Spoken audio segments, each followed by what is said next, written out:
Phone off, ফেসবুকে নাই তুমি, পুরো যোগাযোগ বিচ্ছিন্ন কেন? প্রবলেমটা কি আমাকে বলবা তো তুমি? আমি কত কত টেনশন করছি তুমি জানো? মিস করছি অনেক তোমাকে।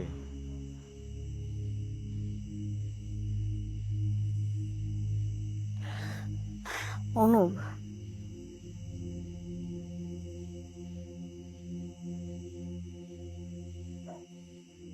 আমার কাছে মনে হয় কি যে তোমাকে ভেবে ঘোরানো আমার ঠিক হচ্ছে না। আমার আমার কিছু সত্যি কথা তোমাকে বলার আছে। কি বলো?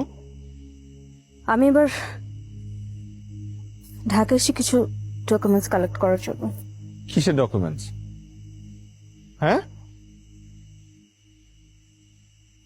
আমার আমার বাবা আমার